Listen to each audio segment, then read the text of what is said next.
زاق بالنسبة لمدينة القارة، حنا كساكنة وكفاعلين جمعويين، يعني هادشي كيضر في النفس وكيضر حتى في الخاطر، لأن كنشوفوا واحد العدد كبير ديال التراكم ديال الأزبال اللي ولات في القارة. وها النتيجة ديال المجلس البلدي دورة السي عبد الرزاق، هذا هو الاختيار ديال الساكنة ديال القارة، هو هذا المفعول، والاكل ديالو هو هذا المفعول. هذا كنشوفوا مدينه القاره اللي صبحات كتعاني من الوضع الكارثي والوضع البيئي، عدم المسؤوليه وعدم المراقبه. ومن هنا كنبغيو السي عبد الرزاق كنوجهوا واحد النداء للسيد العامل عماله برشيد، لان كيسهر على الكبيره والصغيره، يشوف بعين الرحمه ويشوف واحد الالتفات للساكنه ديال القاره، لانها كتعاني بالصمت وكتعاني من غياب المسؤوليه. حنا المشكل اللي عندنا في القاره وهو عدم المراقبه، ما كايناش، وربط المسؤوليه بالمحاسبه.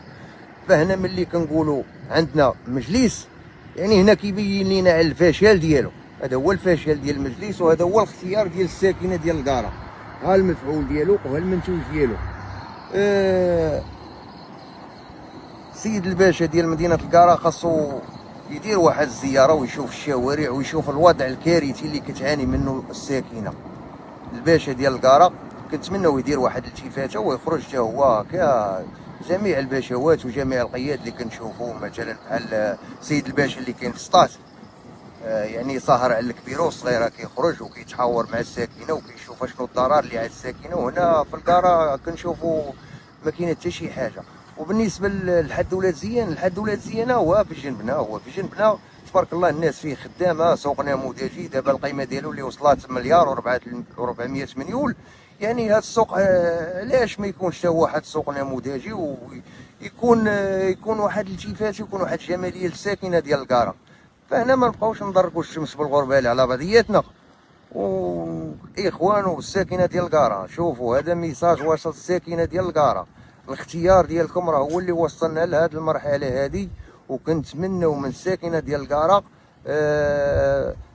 تساندنا حنا كمنتدى مغربي لحقوق الانسان دولي، تساندنا. هذا المنتدى راه ما جابوش الاخ فؤاد ولا بصفته السي عبد الرزاق خنير، راه هو الرئيس ديال المنتدى.